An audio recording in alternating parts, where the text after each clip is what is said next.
맹자가 쓴 고자장에 이런 이야기가 나옵니다. 하늘이 장차 그 사람에게 큰 일을 맡기려고 하면 반드시 그의 마음과 뜻을 괴롭게 하고 살과 뼈를 깎는 듯한 고통을 주고 그 생활을 빈곤에 빠뜨리며 또 그의 하는 모든 일마다 어지럽게 한다.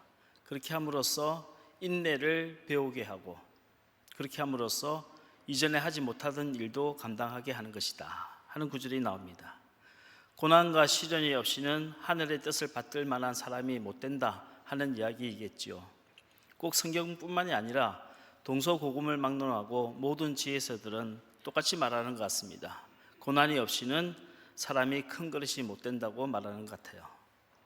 그렇다면 우리 믿음도 마찬가지가 아니겠습니까?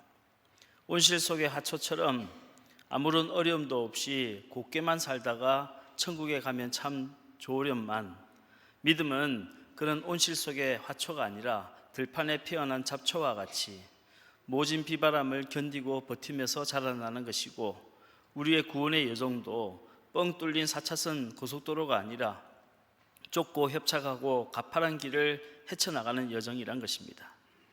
독일의 신학자 칼 바르트는 이 세상은 놀이터가 아니라 전쟁터다 라는 말을 했습니다. 그리스도인의 삶이란 일주일에 한 번씩 이렇게 교회에 나와서 편안히 앉아서 예배를 드리는 것만이 아니라 매 순간순간마다 다가오는 인생의 문제의 파도에 맞서 싸우는 것이고 또 세상의 악과 맞서 싸우는 영적인 전쟁터라는 것입니다. 우리는 총성 없는 전쟁터에서 살아남기 위해서 부단히 노력하고 있습니다. 남들에게 뒤처지지 않으려고 안간 힘을 쓰고 있고 또 내 것을 빼앗기지 않으려고 발버둥 치며 싸우고 있습니다.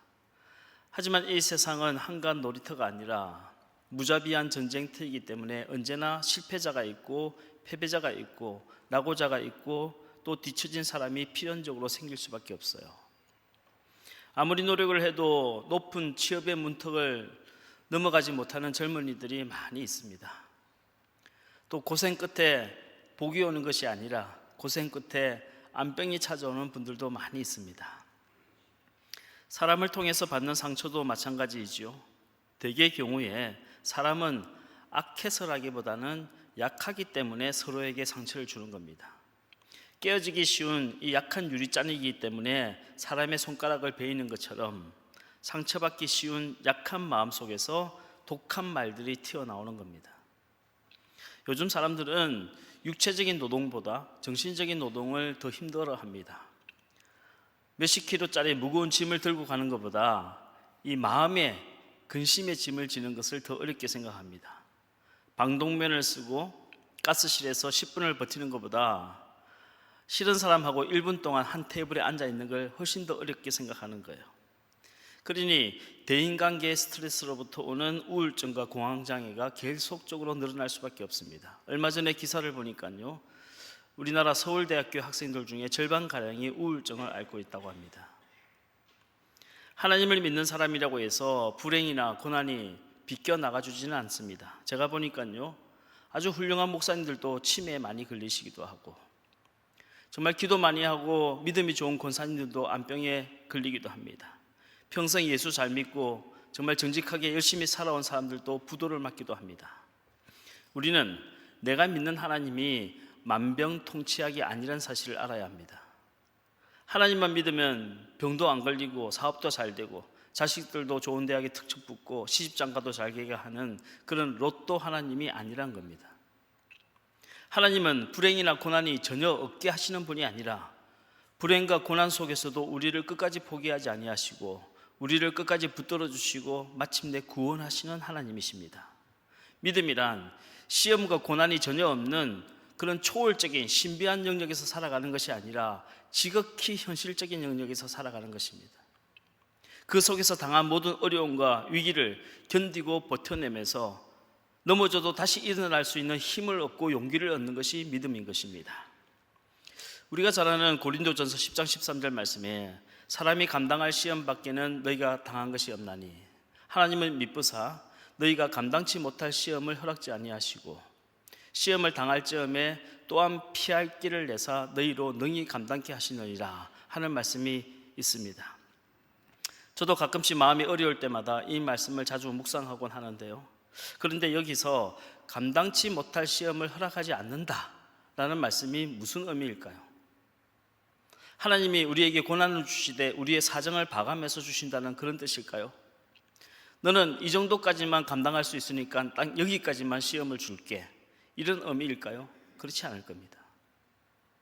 이 말씀은 우리에게 어떤 시험이 찾아와도, 크든 작든 어떤 문제가 다가와도 감당할 수 있는 믿음을 우리에게 주시겠다는 약속인 것입니다.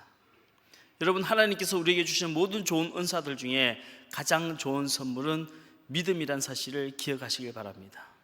물질이나 명예나 힘이나 건강이나 그 모든 것보다 가장 귀한 선물은 믿음인 겁니다. 여러분, 물질로 세상을 이길 수 없습니다. 명예를 가졌다고 해서 세상을 이길 수는 없어요. 세상을 이기면 이것이니 곧 너희의 믿음이니라 라고 말씀하셨습니다. 여러분, 하나님이 주시는 가장 좋은 은사, 하나님이 주시는 가장 좋은 선물, 믿음을 받으시기를 주의 이름으로 축원합니다.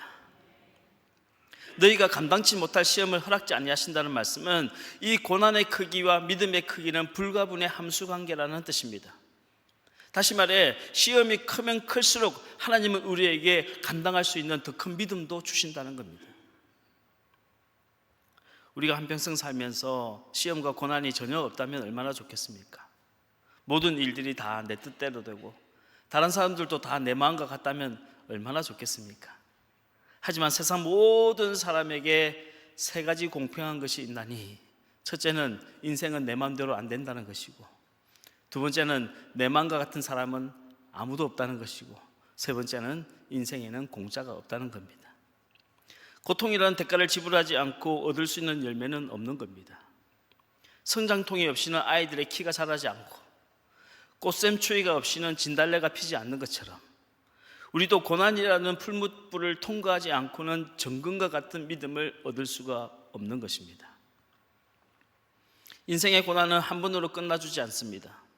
바닷가에 가보십시오. 큰 파도가 밀려오고 나면 저 멀리서 또 다른 파도가 만들어져서 하얀 거품을 내면서 밀려오고 있습니다. 이 문제만 끝나면 발 좀 뻗고 편안하게 자라겠다라고 생각하지만 그 문제가 지나가면 예상하지 못했던 또 다른 문제가 만들어지는 겁니다.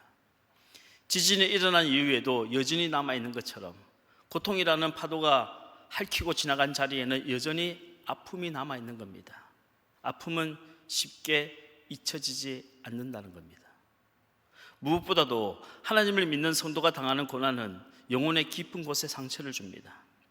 내가 하나님도 잘 믿고 예배도 잘 드리고 기도도 열심히 하고 헌신도 했는데 이유도 알 수 없는 고난을 당하게 되면 하나님이 정말 살아계신지, 하나님이 살아계신다면 왜 나에게 이런 고난을 주시는 건지 회의가 들고 하나님께 질문할 수밖에 없는 겁니다. 오늘 하나님께 묻다 시리즈 그 5번째 시간의 주제는 이것입니다. 하나님은 왜 사랑하는 자녀에게 고난을 주시는가? 하나님은 왜 우리에게 고난을 주시는 걸까요? 지난 2000년 기독교 역사를 통틀어서 우리 믿음의 선배들은 이 문제에 대해서 한 가지 분명한 해답을 갖게 되었습니다. 성도가 당하는 고난에는 분명히 하나님의 뜻이 있다는 겁니다. 하나님은 그의 자녀에게 아무런 뜻도 없는 고난은 절대로 허락하지 않는다는 겁니다. 그래서 우리 믿음의 선배들은 하나님의 뜻은 고난이라고 하는 보자기 속에 감춰져 있다라고 말했습니다. 하나님의 뜻을 발견하기 위해서는 반드시 고난이라고 하는 보자기를 열어봐야 한다 하는 것입니다. 오늘 본문인 시편 119편은 모든 시편들 중에 분량이 가장 긴 시편입니다. 무려 176절까지 있어요. 이 시편은 흔히 답관체 시, 아크로스틱이라고 부르죠. 라고 하는데요. 무슨 뜻이냐면 각 알파벳마다 이제 그 알파벳을 첫 음절로 시작해서 마치 시조를 쓰듯이 그렇게 문장이 이어져 나간다는 겁니다. 근데 히브리어 알파벳이 22개거든요. 그 22개 알파벳마다 한 알파벳에 8절씩 붙였어요. 그러니까 22 곱하기 8 하면 176이 나오는 겁니다. 그래서 176절까지 있어요. 1절부터 8절까지는 히브리어 알파벳 중에 첫 번째 알파벳이 알렙이라고 하는데 이 알렙이라고 하는 글자를 첫 음절로 해서 8절까지 기록이 됩니다. 그리고 마지막 169절부터 시작해서 176절까지는 히브리 알파벳 중에 마지막 알파벳이 타브인데요, 이 타브라고 하는 알파벳을 첫 음절로 시작해서 기록한 겁니다. 그러니까 이런 형식을 갖췄다는 거예요. 중요한 건 형식이 아니라 내용이겠죠. 이렇게 긴 176절이나 되는 긴 시편에서 다윗은 무슨 이야기를 하고 싶은가? 이 시편의 주제는 이겁니다. 고난이 나에게 유익을 주었다 하는 것입니다. 오늘 본문인 시편 119편 67절 말씀을 같이 한번 읽겠습니다. 시작. 고난 당하기 전에는 내가 그릇 행하였더니 이제는 주의 말씀을 지키나이다. 그릇 행하였더니, 여기 그릇 행하였다고 하는 히브리어로 쇼게그라고 합니다. 근데 이 쇼게그라고 하는 말은 무슨 뜻이냐? 길을 잃었다 하는 뜻입니다. 사람이 등 따시고 배부르면요, 길을 잃게 됩니다. 다윗도 12지파를 통일하고 나라가 평안해지니까 길을 잃었어요. 어느 날 저녁 다윗이 왕궁에서 한가로이 길을 걷다가 우리아의 아내 밧세바가 목욕하는 것을 우연히 보게 되었습니다. 그녀를 불러서 자기 침실로 불러서 동침을 했어요. 다윗이 길을 잃은 겁니다. 그렇게 믿음이 좋던 다윗이, 하나님 말씀대로 살려고 애를 썼던 다윗이 길을 잃은 겁니다. 그런데 고난을 당한 후에야, 다윗과 밧세바 사이에 태어난 그 아들이 죽고 난 이후에야 다윗은 비로소 하나님 말씀을 순종하게 되었다는 겁니다. 시편 119편 71절 말씀을 같이 보겠습니다. 시작. 고난 당한 것이 내게 유익이라. 이로 말미암아 내가 주의 율례들을 배우게 되었나이다. 다윗은 고난을 당한 이후에 주의 말씀에 순종하게 되었으니 고난도 나에게 유익함이다 라고 고백한 겁니다. 여러분, 이 구절을 읽으면 좀 연상되는 구절이 없으십니까? 바울은 죽는 것도 내게 유익함이다 라고 고백했습니다. 빌립보서 1장 20절에서 21절 말씀을 같이 한번 읽겠습니다. 시작. 나의 간절한 기대와 소망을 따라 아무 일에든지 부끄러워하지 아니하고 지금도 전과 같이 온전히 담대하여 살든지 죽든지 내 몸에서 그리스도가 존귀하게 되게 하려 하나니 이는 내게 사는 것이 그리스도니 죽는 것도 유익함이라. 죽는 것도 유익함이라. 그리스도인은 하나님 없는 평안함보다 하나님과 함께하는 고난이 더 유익하다고 고백하는 사람들입니다. 그리스도인은 믿음도 없이 오래 사는 것보다 하나님께 영광을 돌리고 죽는 것이 훨씬 더 유익하다고 고백할 수 있는 사람들입니다. 그리스도인은 그리스도인답게 살아야 합니다. 사나 죽으나 그리스도인답게 살고 그리스도인답게 죽어야 한다는 겁니다. 그리스도인으로서 부끄럽게 사느니 차라리 그리스도를 존귀하게 드러내고 죽는 편이 훨씬 더 유익하다고 사도 바울은 고백한 겁니다. 여러분, 우리가 하나님을 믿는 이유가 뭡니까? 여러분들은 하나님을 왜 믿고 계십니까? 우리가 하나님을 믿는 이유는 인생에 아무 문제가 없기를 바라서 믿는 건 아니에요. 예수 믿는 사람도 문제를 당하게 됩니다. 우리가 하나님을 믿는 이유는 문제가 없기를 바라서가 아니라 그 문제 때문에 하나님을 더 깊이 알고 하나님께 더 가까이 나가기 위해서 믿는 거예요. 이 풍랑 인하여 더 멀리 나갑니다. 우리가 하나님을 믿는 이유는 안 망하려고 믿는 게 아니에요. 예수 믿고도 장사하다가 사업하다가 망할 수 있어요. 그럼에도 불구하고 포기하지 않고 믿음으로 다시 일어서기를 위해서 예수 믿는 겁니다. 여러분, 우리가 안 죽으려고 하나님 믿는 거 아니잖아요. 예수 믿는 사람도 나이 들면 병들게 되고 결국 죽게 돼요. 우리가 안 죽으려고 예수 믿는 거 아니에요. 그러나 예수님께서 하신 말씀, 너희가 죽어도 다시 살겠고, 할렐루야. 너희가 죽어도 다시 살겠고. 우리는 부활을 믿고 영생을 믿고 천국을 믿기 때문에 예수를 믿는 겁니다. 사랑하는 성도 여러분, 우리 모두가 다윗과 같이 고난당한 것도 내게 유익이라고 고백할 수 있고, 사도 바울과 같이 죽는 것도 나에게 유익합니다 라고 고백할 수 있는 진짜 그리스도인들이 되시기를 주의 이름으로 축원합니다. 고난이 유익한 것은 고난이야말로 하나님의 뜻을 발견할 수 있는 가장 좋은 통로가 되기 때문입니다.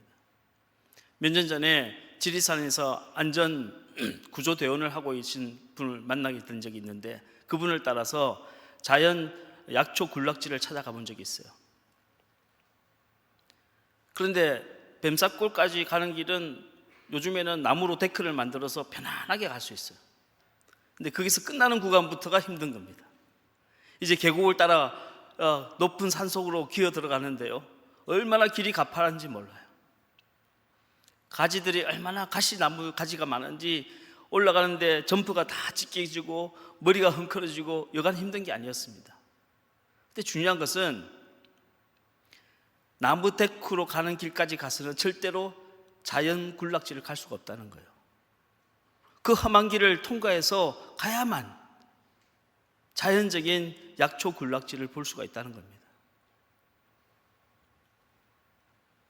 남들이 써놓은 신앙 서적 읽고 남들이 하는 말을 듣고 하나님의 뜻을 알 수 있는 건 아닙니다.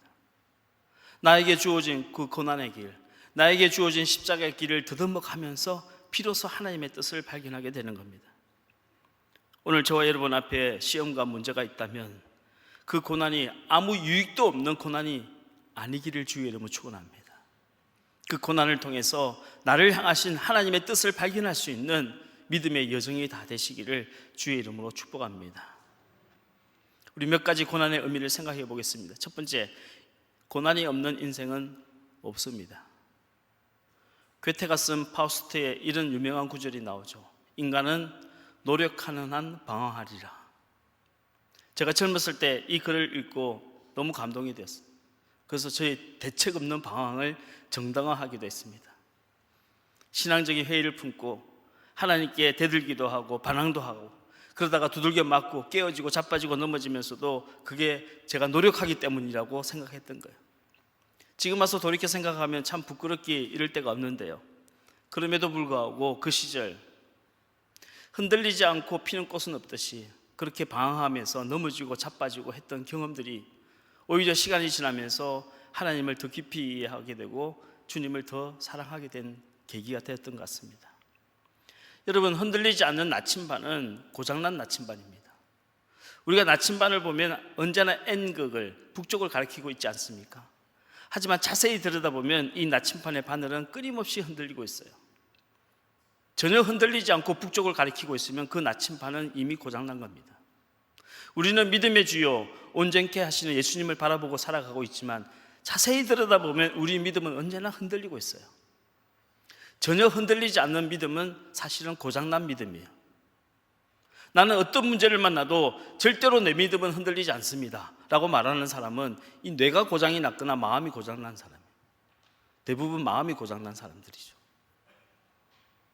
가정에도 문제가 있고 교회에도 문제가 있습니다. 인생에 문제가 없는 곳은 무덤밖에 없어요. 살아있다는 자체가 문제의 파도와 부딪힌다는 겁니다. 여러분, 아무리 고요한 바다, 잔잔한 바다에 가도 항상 파도는 있는 법입니다. 하나님 잘 믿는다고 해서 고난과 역경이 전혀 없지는 않습니다. 여러분, 믿음은 도피하는 것이 아니라 부딪히는 겁니다.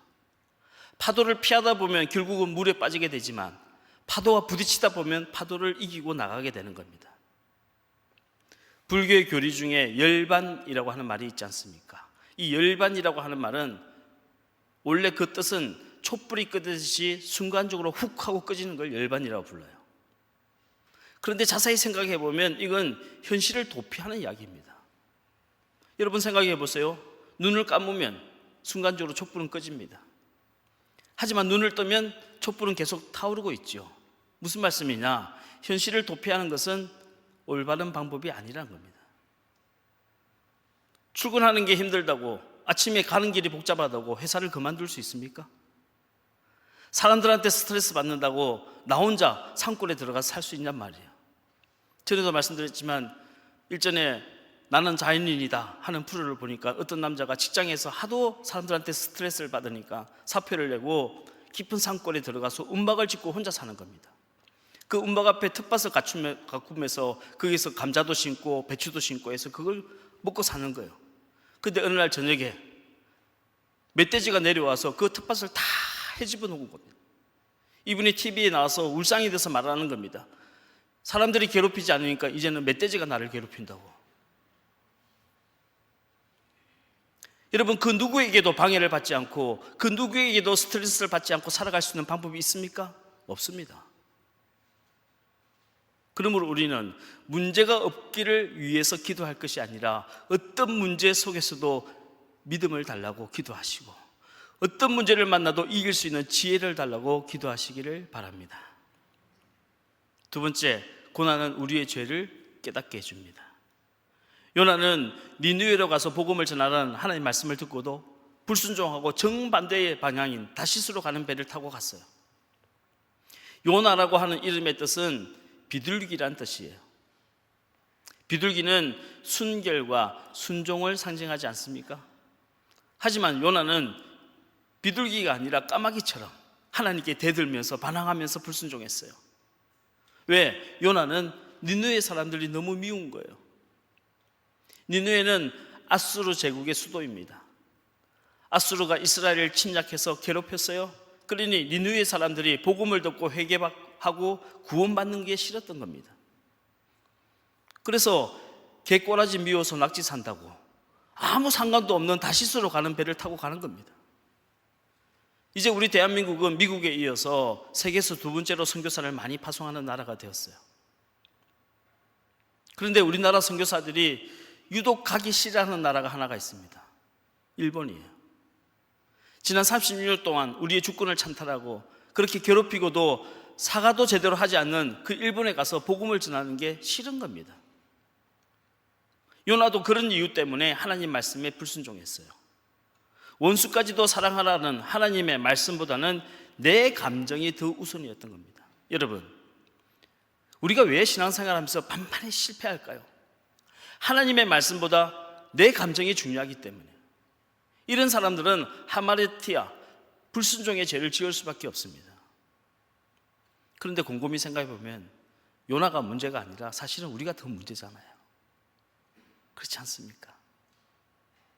내 자존심 때문에 하나님 마음을 아프게 할 줄도 알면서도 불순종한 적이 얼마나 많습니까?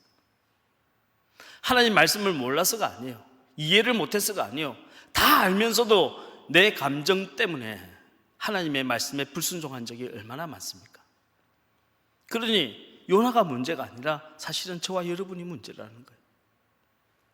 결국 요나가 탄 배는 큰 풍랑을 만나서 요나 한 사람 때문에 배가 뒤집히게 되었어요. 하나님은 하나님의 뜻에 불순종하고 딴 길로 가면 마침내는 큰 풍랑을 일으켜서 방향을 바꾸십니다. 풍랑을 일으켜서라도 그 불순종의 길에서 하나님께로 다시 돌아오게 만드시는 거예요.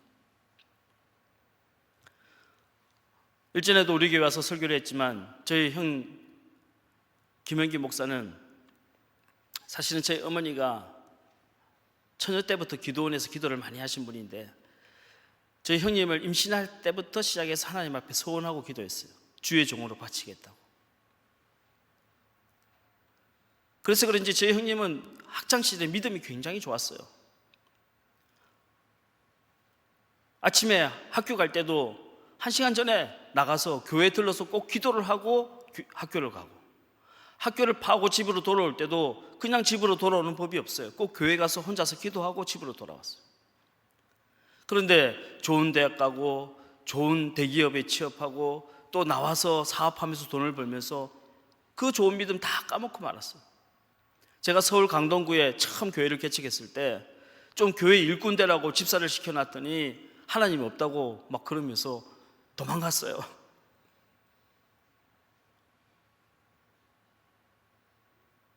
그런데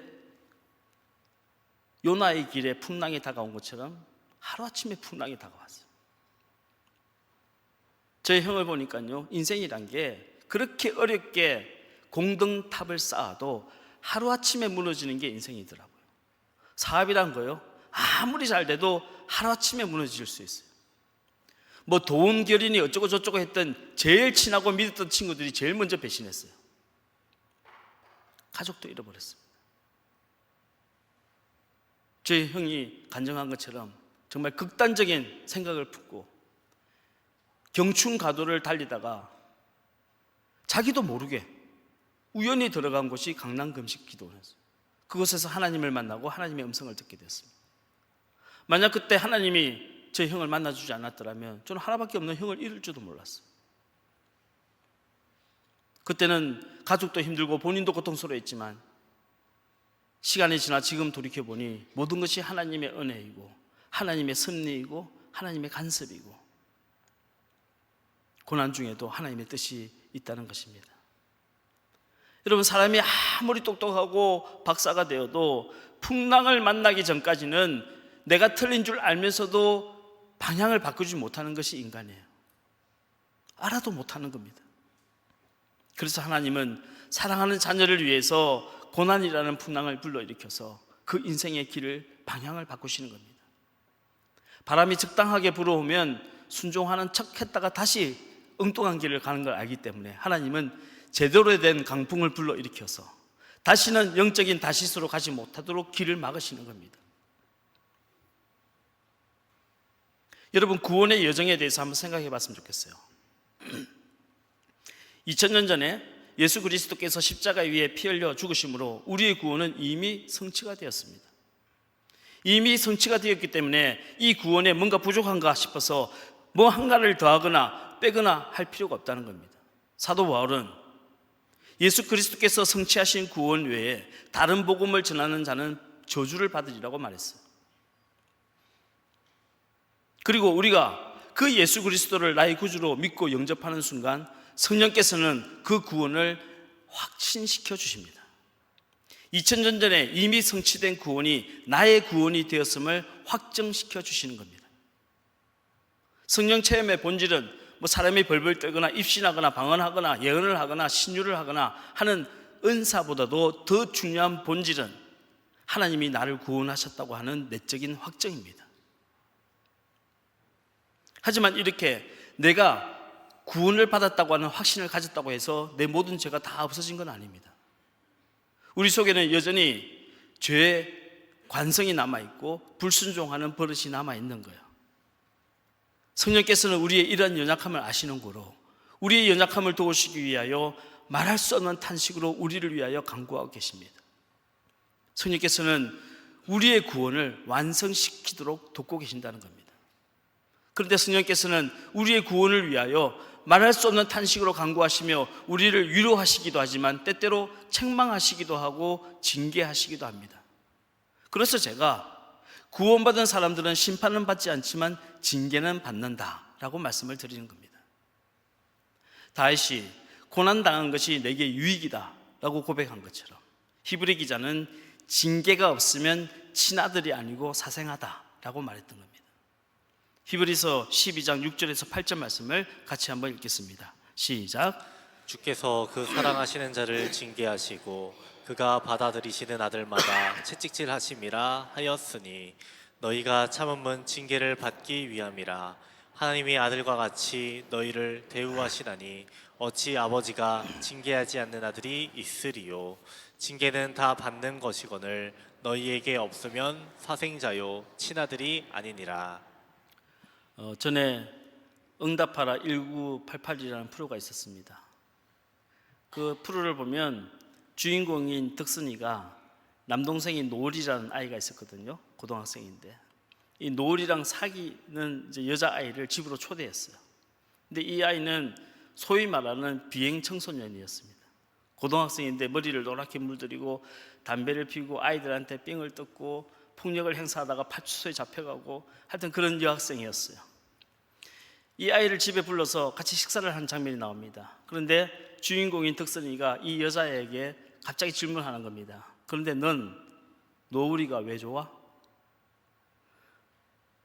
너 정도 얼굴이면 우리 노을이보다 훨씬 더 잘생긴 남자들 만날 수 있을 텐데 우리 노을이가 왜 좋은 거야?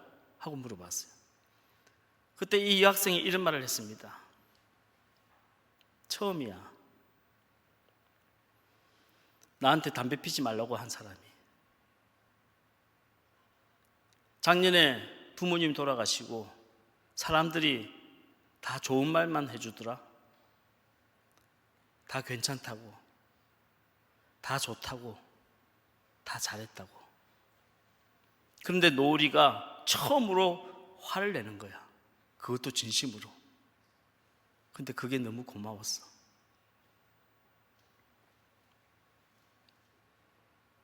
여러분, 복음은 사탕발림이 아니에요. 다 잘했다고, 다 괜찮다고, 다 좋다고. 듣기 좋은 소리 해주는 것이 복음이 아니란 말입니다. 때로는 뼈를 때리는 말씀을 들을 때도 하나님 왜 나한테 이렇게 기분 나쁜 말씀하시나? 라고 생각하지 않고 나를 고아와 같이 내버려 두지 아니하시고 나를 사생아처럼 버리지 아니하시고 나를 끝까지 책임져 주시려고 하는 하나님 아버지의 마음을 느낀다면 우리는 아무리 지독한 죄를 할지라도 끊을 수가 있고 우리는 성화될 수가 있는 겁니다. 여러분, 2000년 전에 주님은 우리의 구원을 이미 성취해 놓으셨습니다. 성령께서는 그 구원을 완성시켜 나가십니다. 여러분, 구원의 끝까지 이르시기를 주의 이름으로 축원합니다.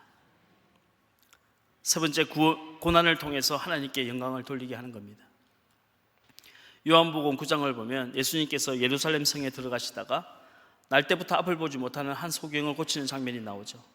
이때 많은 사람들이 예수님께 이런 질문을 합니다. 예수님, 이 사람이 앞을 보지 못하는 것이 누구의 죄 때문입니까? 이 사람의 죄 때문입니까? 아니면 그 부모의 죄 때문입니까? 이때 예수님께서 사람들에게 이렇게 답을 해주셨어요.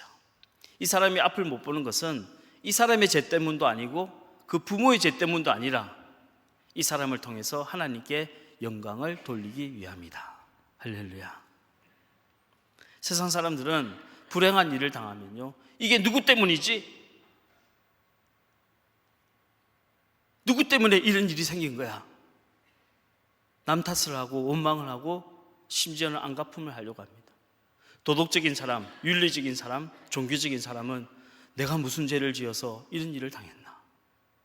스스로를 자책하고 후회하고 반성을 합니다. 하지만 불행을 대하는 예수님의 태도는 전혀 달랐어요.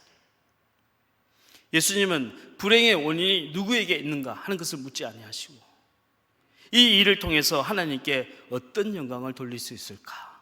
이것을 질문했던 겁니다. 여러분, 나에게 왜 이런 일이 닥쳤나? 누구 때문에 이런 일이 생겼나? 이것만 바라보고 있으면 절대로 불행에서 벗어날 수 없습니다. 우리의 관심이 나의 불행이 아니라 하나님의 뜻에 집중할 때 비로소 불행의 늪에서 빠져나올 수 있는 겁니다.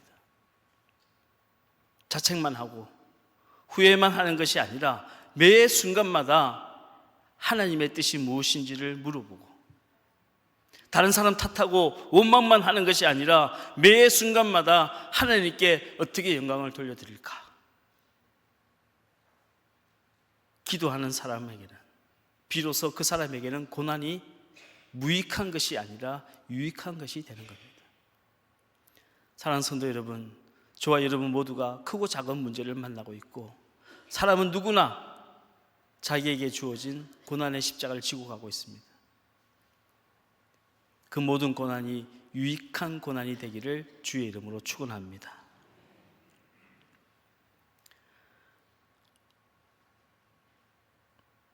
여러분, 우리가 출세를 하고 성공을 하고 잘 되면 하나님께 영광을 돌릴 수 있을까요? 물론 그럴 수 있을 겁니다. 사업을 해서 크게 성공하고 또 세상에 나가서 선거에서 당선이 되고 우리 아이들이 좋은 대학에 들어가고 그러면서 하나님께 영광을 돌릴 수 있을 거예요. 하지만 저는 솔직히 그런 생각합니다. 하나님께 돌리는 영광보다는 아마도 내 자랑이 더 클 것 같습니다.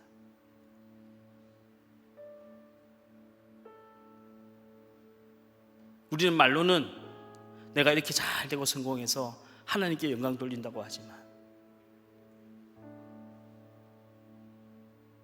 많은 경우에 사람들은 하나님은 보지 못하고 성공한 우리들을 보고 두려워하거나 시기하거나 부러워할 겁니다. 하지만 인생의 고난 앞에서도 흔들리지 않고, 저 사람 저런 문제를 만났는데 어떻게 계속 교회를 다닌대? 저 사람은 저런 소리를 듣고 어떻게 교회를 다닌대? 저 사람은 저런 취급을 받고 어떻게 예수를 믿는데? 저 사람 저런 어려운 일을 당했는데도 어떻게 다시 교회를 다녀? 그런 순간에도 믿음을 지키고, 내가 힘들 때 나보다 더 힘든 사람을 찾아내고 그를 위하여 기도할 때 비로소 세상은 하나님께 영광을 돌리게 될 것입니다. 오늘과 시험과 고난을 만나 역경 앞에서 기도하고 있는 여러분 모두에게 신약 성경 두 군데 읽어드리고 말씀을 마치려고 합니다. 우리 함께 로마서 8장 37절 말씀을 같이 한번 읽겠습니다. 시작. 그러나 이 모든 일에 우리를 사랑하시는 이로 말미암아 우리가 넉넉히 이기느니라. 넉넉히 이기느니라. 아멘. 고린도전서 10장 13절 말씀을 같이 한번 읽겠습니다. 시작. 사람이 감당할 시험 밖에는 너희가 당한 것이 없나니 오직 하나님은 미쁘사 너희가 감당하지 못할 시험 당함을 허락하지 아니하시고 시험 당할 즈음에 또한 피할 길을 내사 너희로 능히 감당하게 하시느니라. 아멘. 기도하겠습니다. 하나님 아버지, 우리의 인생에는 고난이란 파도가 끊임없이 불어닥칩니다. 한 가지 시험이 지나가면 또 다른 시험이 여지없이 다가옵니다. 문제를 만나고 시험을 당할 때마다 사람을 원망하지 말게 하시고 앞으로 행하실 하나님의 뜻을 묻는 믿음의 사람들이 되게 하여 주옵소서. 인생의 파도가 불어닥칠 때 그 풍랑이 내 인생의 주인 노릇하도록 주님 내버려 두지 마시고 풍랑이를 걸어오시는 주님만이 내 삶의 주인 되게 하옵소서. 주님, 우리에게 믿음을 주시옵소서. 말씀이 그저 머리로만 이해되지 않게 하시고 말씀이 말삶이 되게 하셔서 우리의 삶을, 우리의 행동과 태도를 말씀으로 담금질하여 주옵소서. 지금 세계 곳곳에서 벌어지고 있는 이 전쟁을 주님 멈춰주시고 전쟁으로 고통받는 모든 이들을 구원하시고 저들의 아픔을 치유하여 주옵소서. 우리 신영원 청년 암 유전자가 100% 사라지게 하시니 감사합니다. 다시는 재발되지 않도록 막아주시고 주가 쓰시겠다고 하실 때 귀하게 쓰임받게 하옵소서. 박오진 권사, 이영숙 권사, 박재승 권사, 손정영 권사, 김영두 집사, 김민아 집사의 암을 깨끗이 고쳐주옵소서. 그 외에도 회복 중인 모든 암 환자들 주님의 보혈로 덮어주셔서 다시는 재발되지 않도록 지켜주옵소서. 뇌출혈과 뇌경 속으로 누워있는 이경자 권사와 맹진호 권사를 주님의 손길로 붙잡아 주시고 일으켜 세워 주시옵소서. 연로하신 성도님들 병들어 누워있다 천국까지 말게 하시고 두 발로 건강하게 걷다가 천국에 들어가게 하옵소서. 우리 자녀들 때때로 흔들릴지라도 하나님을 영 떠나지 않도록 주님 붙들어 주시고 말씀의 갈대상자, 교회의 갈대상자 안에서 잘 자라나 이 마지막 때에 하나님께 영광을 돌리는 복된 자녀들이 되게 하여 주옵소서. 우리 성도들의 직장과 사업장과 일터를 축복해 주셔서 우리 일산신강교회 모든 성도들이 그 가정이 선교하는 복된 가정들이 되게 하여 주옵소서. 오늘도 하나님께 온전한 11조 드리며 감사하고 헌금하는 모든 손길들 위해 하늘의 신령한 은혜와 이 땅의 기름진 복으로 대갚아 주시옵소서. 이 모든 말씀 우리 주 예수 그리스도 이름으로 간절히 기도 올리옵나이다. 아멘.